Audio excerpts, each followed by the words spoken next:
terms of growth, our strategy has been for a number of years now. If you're looking for rapid growth, which is our strategy, it's easier to buy revenue than create it.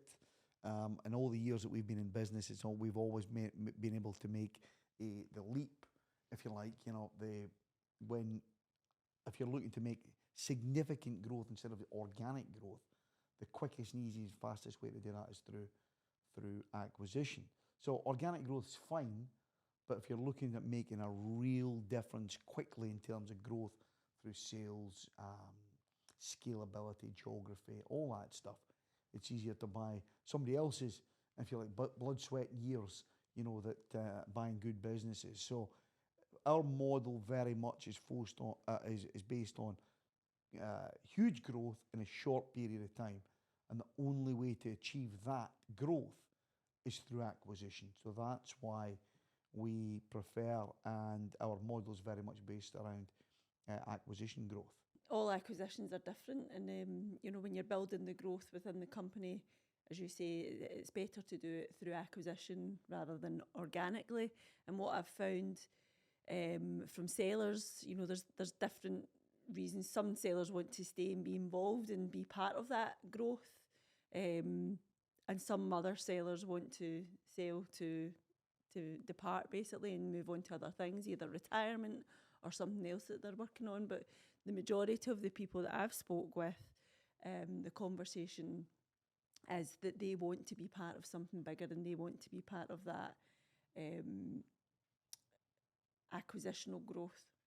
Yeah, some of the major challenges with growing quickly through acquisition clearly is the management and integration, and the synergies, trying to realise synergies if you can, or the working, just even general working together of the various entities.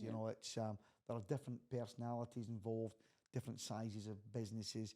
Everybody thinks their way is the best way. Yep. We've come across a number of different issues over the years, so it's not plain sailing. No, it's not. It's not. But what you've got is you need to have a clear strategy, and you've got to have good people.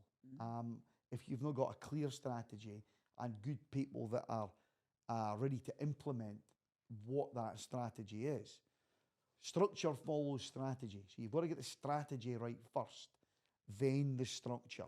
But you have to have great management, great people in there that understand the strategy and can implement the structure. That's the biggest difficulty or biggest challenge you'll have. Buying companies isn't really that difficult.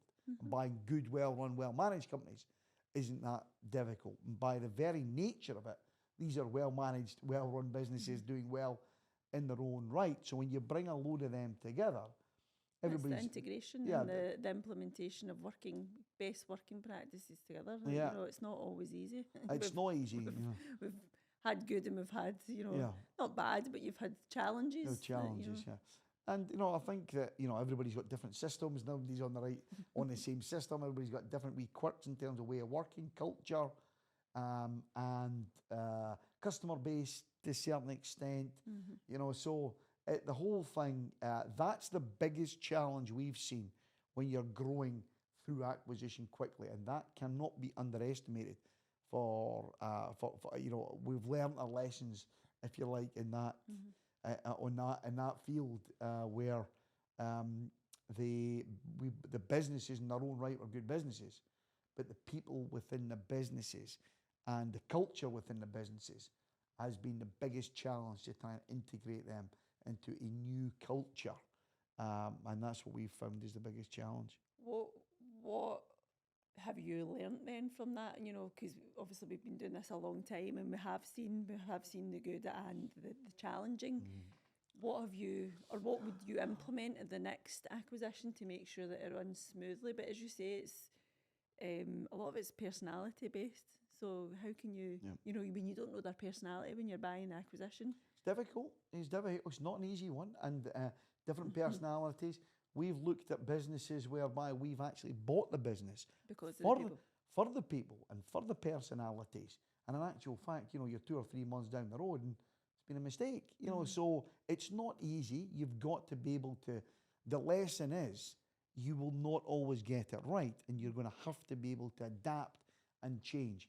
But if you're right at the top level, at the holding company level, the acquisition company level, you will you need to have particularly when it comes to the finances and the systems, and a very clear strategy at the top end, and a good team, a good board of directors that are experienced in acquisitions, experienced in the field, the sector that you're acquiring businesses in.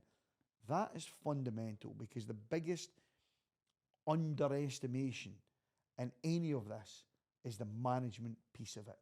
And that's the piece that takes up most of the time. And I think you hit the nail on the head there. It's about identifying that there are problems or challenges, and changing them quickly. Yeah. You know, and addressing the Yeah. challenges that Yeah. have came across, because we've obviously had experience of that. So I think when you go back, we've been proud of the fact that when we've acquired businesses and we say we'll leave them alone, they run themselves, we're there to add value, to provide backup services to the businesses. That doesn't always work. No, A number of the companies, depending on the size of them and the personalities involved and the circumstances with which they've sold the business. So, for example, if a seller has sold out 100% but remains with a business, what we've seen in those circumstances, not all the time, but most of the time, has been that their motivation changes from when they were the owner and they were responsible for it, and it was their money, and they had skin in the game. Once it comes across and it's on somebody else's credit card, we've seen that actually that that they get a bit where they were a bit thrifty before, all of a sudden money becomes no object in certain circumstances. So you've got that. The reality, I think the question you're asking me is, how do you stop that? How do you protect yourself from that? Well, you can do your due diligence at the start. You have a clear strategy, you have a clear structure, but you have very clear disciplines in the organisation. And like you said earlier there, you deal with it quickly. You don't let it just manifest and fester, because that small problem will become a big problem. So deal with it quickly. And I think the integration, or no matter what piece of it, it's only a small part integrated. Bringing a business into your group, the quicker you can make them feel part of that group, the better. So to leave them kind of still at arm's length and there's nothing wrong with them, and if it ain't broken, don't fix it. But actually, they've sold to you for a reason. Well, I was just going to touch on that, because obviously being the mergers and acquisitions director, I speak to all the people that that we've bought, and their selling motivation is different. Some of them do need more support than others, and they do need the help from the larger group. So I think you need to obviously handle it with care. You do the due diligence, and where do they need our support, and make sure that that's in place. And with the integration, that there is someone that can identify what they're looking for, or what they've requested as part of the acquisition, for the support that's maintained and carried through.